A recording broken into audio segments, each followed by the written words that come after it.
Today we get to do something fun, parallel and perpendicular lines. So let's start with parallel lines.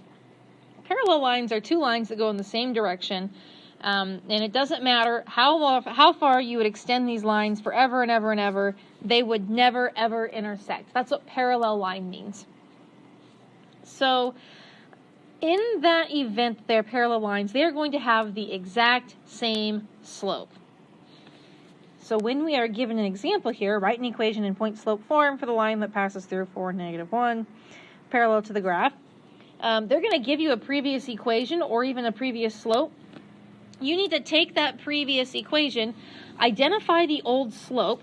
So in this case, the old slope is this 1/4 here. Everything else about that equation is trash. Okay, cross it out, because literally the only thing I care about is the slope. Again, because parallel lines have slopes that are the exact same, that means my new slope is going to be 1/4.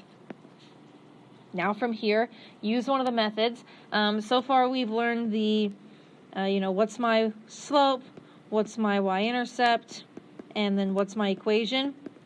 We also learned the y minus y1, m x minus x1. It doesn't matter which method you use. I'm letting you guys choose today. And you don't even have to choose the same one as your neighbor, but you need to take this slope, this point, and write an equation. So I tell you what, this first time I'm going to use the 3 steps way. Next time I'll use the y minus y way. So this time my slope is 1/4.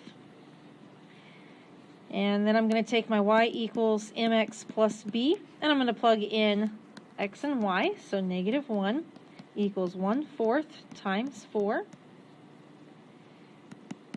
plus b. 1/4 times 4 is 1. Now I need to subtract the 1 so that those will cancel, and b equals -2, which means my equation is going to be y equals 1/4 x minus 2. That's it. Let's check out perpendicular lines. These ones are a little tougher. So these lines are always going to intersect at exactly 90 degrees, or a right angle, right? So you've seen that little jig shown before to show that that's a right angle. These slopes are going to be opposite reciprocals.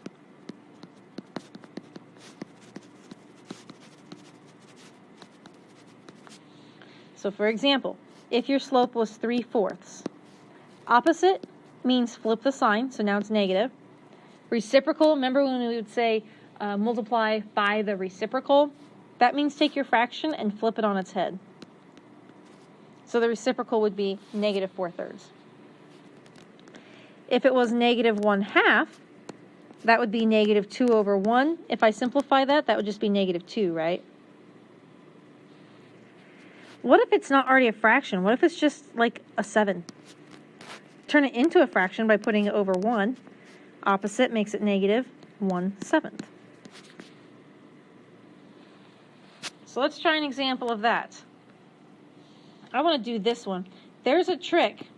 If it's not already in y equals mx plus b form, you have to rewrite it. Okay, you see how it's tempting to say, oh yeah, the slope is 2. No, rewrite it first.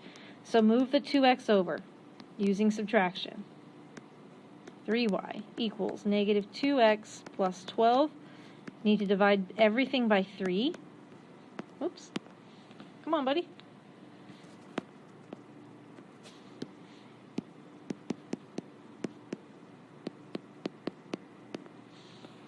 Okay. That means my old slope was this -2/3. Everything else, again, is trash. I don't care about it. So -2/3 is my old slope. If I'm looking for a perpendicular slope, then I need to turn that into a positive 3/2. And now I'm ready to go. You can use the 3 steps method if you want. As promised, this time I'll do the y minus y method. So let's see. My point is -4/6. That makes my y a 6.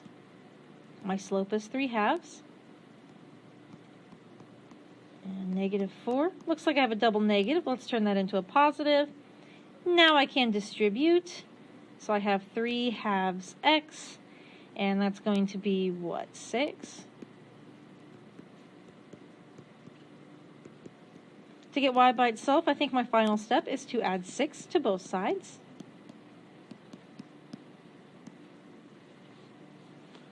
My final answer.